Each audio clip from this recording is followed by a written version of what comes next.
France va d'abord augmenter son effort de défense, puisque comme vous le savez, le président Macron a réaffirmé son engagement pour porter notre effort de défense à 2% du PIB.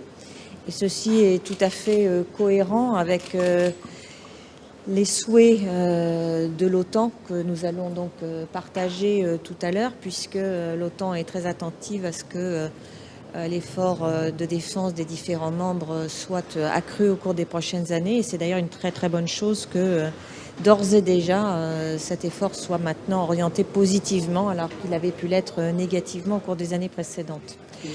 Alors, pour répondre précisément à votre question, j'ai pas de réponse à cette question très précise.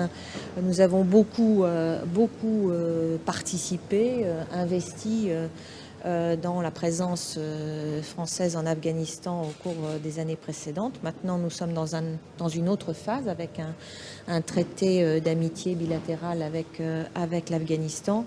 Et je sais que ça fait partie des questions que nous serons amenés à examiner très prochainement. Madame la ministre, vous avez fait diligenter une enquête sur l'utilisation de moyens de l'État à des fins privées, l'utilisation de l'avion d'un Alpha Jet par un général. Donc l'utilisation de moyens publics à des fins privées, c'est pas quelque chose que vous validez? C'est pas du tout quelque chose que nous validons.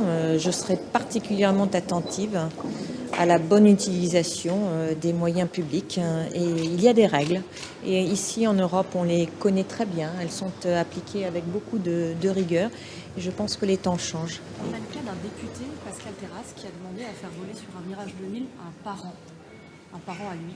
Et ça a été validé par Jean-Yves Le Drian. Je ne connais pas ce cas et donc je ne vais pas le commenter.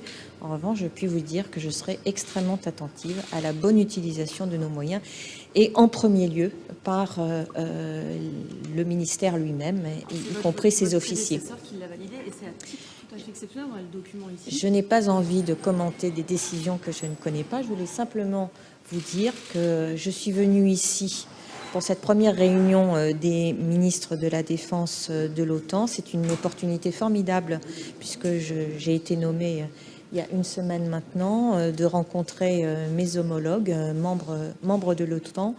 Et ce que j'ai à cœur, c'est de confirmer la présence et la participation de la France à un certain nombre d'opérations. Je sais combien la relation entre la France et l'OTAN a connu des épisodes divers et nous savons que nous sommes un allié assez exigeant, voire même très exigeant, mais nous sommes un allié fiable, solide et c'est bien l'intention avec laquelle je vais aborder ces discussions.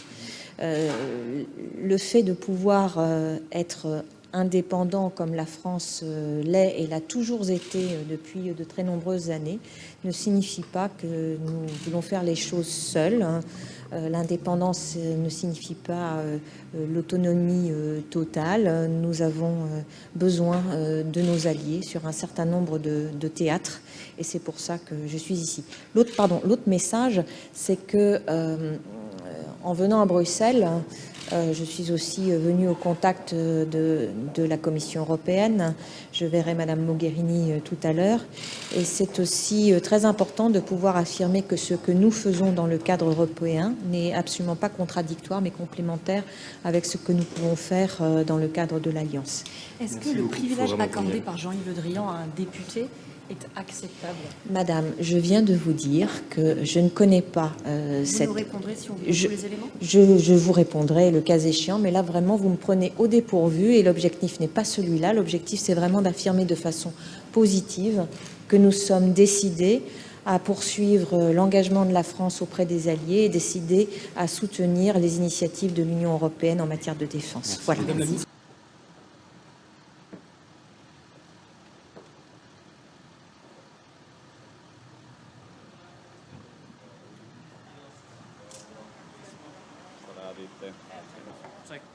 Da vas pitamo što očekujete od ovoga sastanka prvoga na kojem Crna Gora učestvuje kao punopravna članica? Pa evo, prije svega moram izraziti zadovoljstvo da Crna Gora danas prisustvuje prvi put kao punopravna članica NATO-a i ono što je bio naš cilj jeste da zadnjih 11 godina smo se zaista posvetili sveobuhvatnih reforma koje nisu samo bile dio bezbjednosnog sektora, već ukupnog razvoja crnogorskog društva. I ono što očekujem danas jest da na ovim sastancima koji će biti predmet današnjeg interesovanja prije svega iskažemo jedinstvo Sjevernoatlantskog saveza.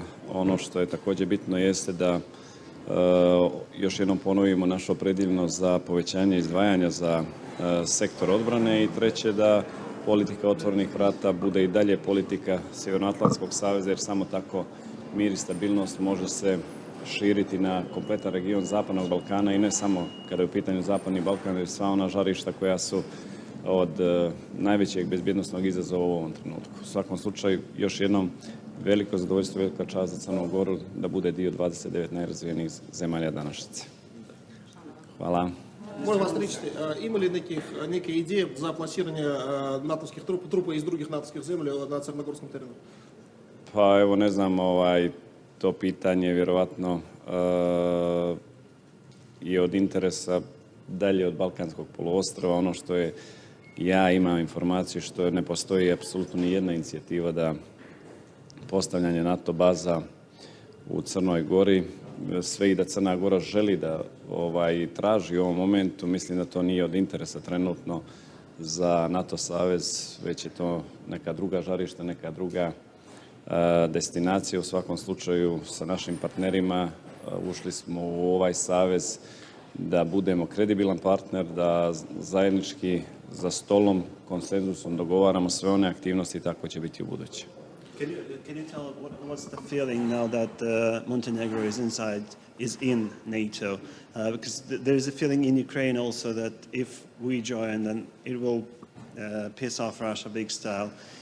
Is it the same in your country?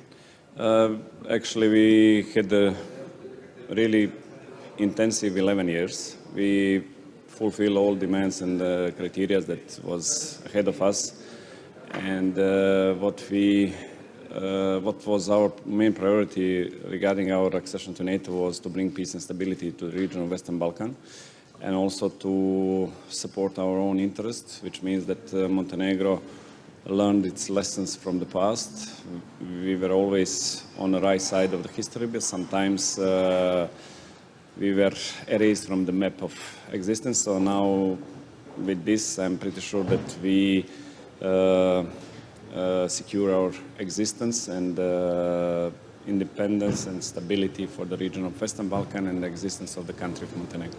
Aren't you afraid that your country's joining the NATO will have a contrary effect? I mean, that Russia will push harder on you? We expressed in the last couple of years a lot of pressure from Russia. But I want to emphasize once again that our accession to NATO was not against Russian interest. If Russia wants peace and stability on the Western Balkan, I'm pretty sure this is also in the best interest of Russia as well, because our accession is not against any country, not even against Russia.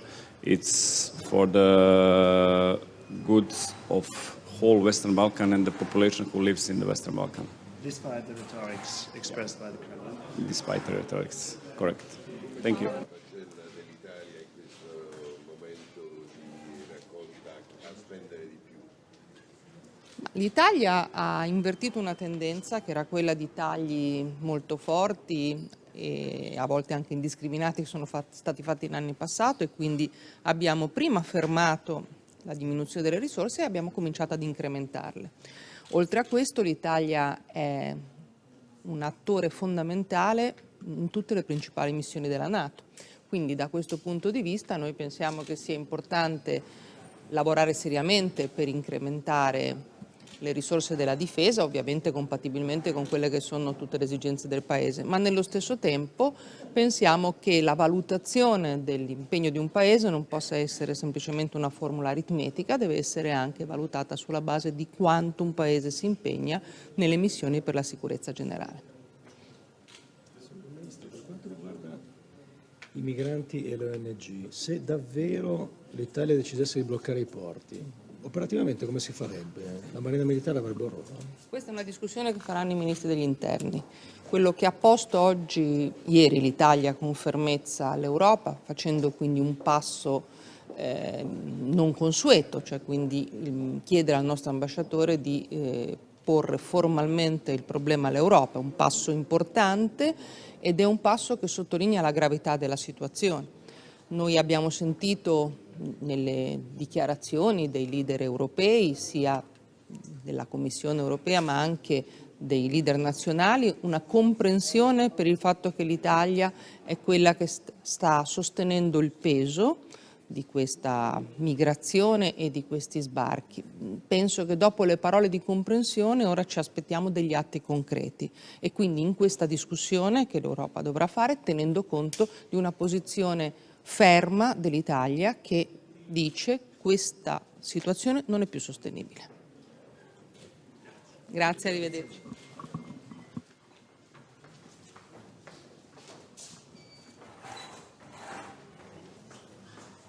Wat kunnen wij verwachten vandaag van die vergadering? Wat kunnen wij verwachten? Maar u weet welke onderwerpen er allemaal zijn geagendeerd. Daar is een probleem tussen de United States of America en Turkije in verband met de wapens to de Koerdische organisatie. Heb je een comment? De strijd tegen ISIS wordt gevoerd vanuit de coalitie, eensgezind en verenigd. En af en toe is er een gesprek noodzakelijk, maar ik ga daar verder geen commentaar op leveren. We moeten het ook niet groter maken dan het is.